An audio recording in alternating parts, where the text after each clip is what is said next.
Qui, pour vous, a vraiment marqué de son sceau cette première partie de compétition? Honneur à notre invité Cédric. Est-ce qu'il y a un joueur que tu as envie de mettre en avant? Moi, j'ai bien aimé la dernière prestation de la Côte d'Ivoire et notamment de son leader d'attaque, Amad Diallo, qui a assumé son statut de joueur titulaire, de joueur de Manchester United, qui a montré qu'il pouvait être performant en club et en sélection.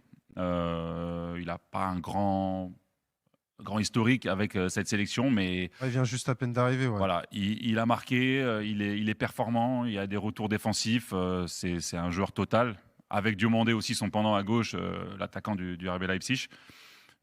Je les ai trouvés très impressionnants, très disciplinés et voilà, capables d'inventer des choses. C'est grâce à ces joueurs qu'on gagne des titres. La Côte d'Ivoire, on l'a dit hier, a vraiment surclassé son adversaire, le Burkina Faso. Il y a eu cette victoire facile 3-0. Il y a un homme dans le match que tu as aimé et c'est vrai que tu nous en avais parlé depuis le début de la compétition. C'est vrai que Diallo, avec 3 buts, avec ce qu'il fait dans les matchs, son contenu est très très intéressant. C'est vraiment l'un des hommes qui marque les esprits depuis le début de la Et compétition. pour moi, Karine, on ne se rend pas compte de ce que ce jeune joueur fait par rapport à l'historique en Côte d'Ivoire à ce poste. On peut évoquer Gervinho, Salomon Kalou, des joueurs qui ont été très importants pour Max Alain Gradel, double vainqueur de la Coupe d'Afrique des Nations. Donc il y a une énorme pression sur ce fameux côté droit, il y a une énorme pression sur le joueur qui arrive dans une équipe qui a déjà gagné. Et le fait d'arriver dans une Ils équipe sont qui a tenants déjà du gagné, titre, ils remettent en jeu leur canne. Exactement. Et moi, ce qui m'intéresse, et moi, ce qui me plaît beaucoup chez Amad Diallo, c'est sa capacité à encaisser cette forme de pression et être quand même très important, compétitif, en marquant à 3 reprises le premier but, celui qui ouvre le score, celui qui permet à son équipe de gagner en confiance. Et ça, pour un premier tournoi continental, pour un premier tournoi tout court pour Amad Diallo, c'est quand même très, très, très encourageant et c'est très, très bien même. C'est vrai que c'est assez bluffant quand même, parce qu'on sait qu'il y a énormément de pression quand tu es un joueur de la sélection ivoirienne, encore plus quand tu es le vainqueur de la dernière édition. Il a dit, il y a des ombres énormes au-dessus de lui, parce que évidemment, la Côte d'Ivoire nous a offert des très grands joueurs de talent, et finalement, lui, la pression, ça n'a pas l'air de l'embêter. La pression, elle est pour les pneus dans le cas d'Amad Diallo. Parce que j'ai l'impression qu'aujourd'hui, c'est un joueur.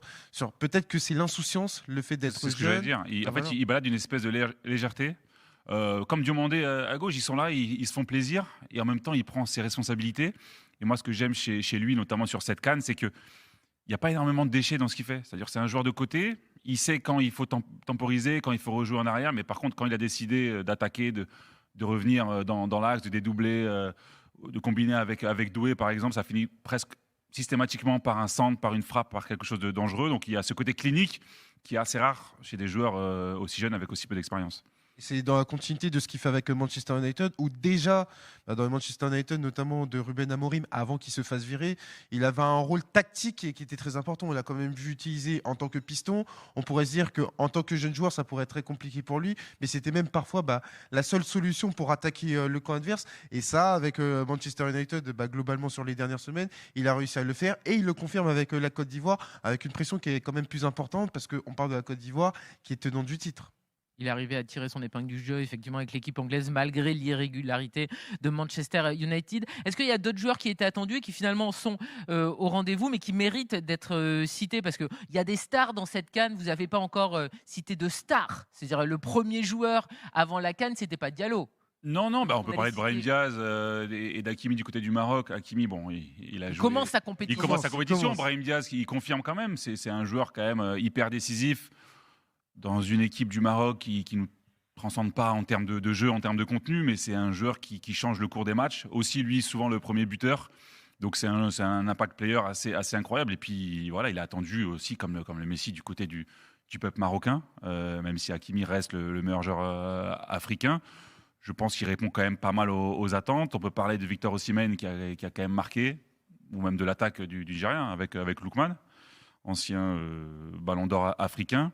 J'ai beaucoup aimé les matchs de Bryan Mbeumo, l'ancien. Dans un rôle de lieutenant guide en même temps. Ouais, c'est un leader technique avec Carlos Baleba un peu plus en arrière. Il ne s'est pas forcément illustré avec des statistiques, mais quand je vois ses contenus, ses courses, tactiquement, ce qu'il est capable de faire, c'est un guide incroyable. Et lui aussi, quand on parle des attaquants de cette équipe du Cameroun, il y a aussi eu des noms illustres, il y a aussi eu beaucoup de pression.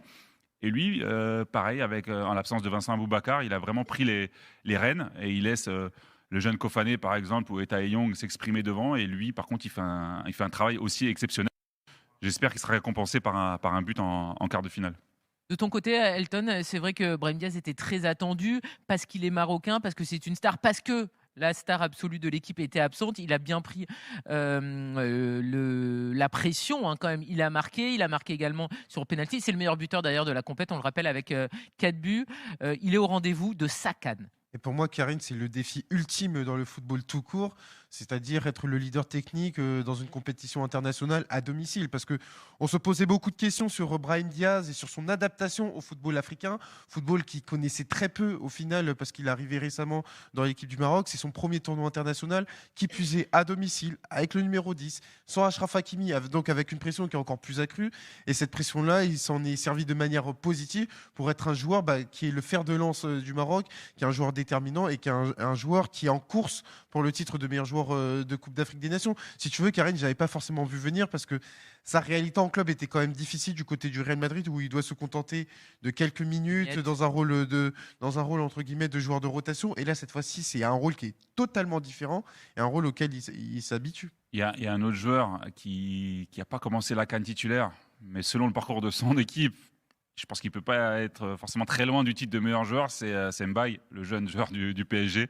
Le Titi parisien. Qui fait des rentrées sensationnelles. Voilà, on parle d'un jeune joueur de 17 ans qui connaît ses premières sélections et quand il rentre, c'est un joueur différent. À son âge, ce qu'il est capable d'apporter à une équipe mature comme celle du Sénégal, pour moi, avant le début de la compétition, c'était la sélection où il y avait le plus de certitudes. Sauf qu'il y avait des certitudes Mbaye, mais dans le bon sens du terme.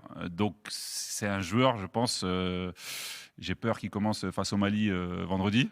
J'espère qu'il aura un petit peu... Je pense qu'il sera quand même en place. Non, mais j'espère qu'il aura un petit peu mal à la tête, qu'il aura mal digéré bravo, quelque chose. Bravo, non, Cédric. Bravo, Cédric. Ah ouais, mais non, attends. Tu veux pas gagner à la Loyal. Tu veux pas battre, tu veux pas battre tu veux pas avoir les 11 meilleurs joueurs non, face mais à toi. Loyal face à Mbaye, je sais pas comment on peut faire, mais en tout cas, voilà. Il n'est pas commencé titulaire, mais je pense qu'à la fin de la CAN, on aura peut-être un discours différent. C'est vrai qu'effectivement, il fait de très bons débuts dans cette CAN et à chaque fois qu'il a eu du temps de jeu, il a été impressionnant.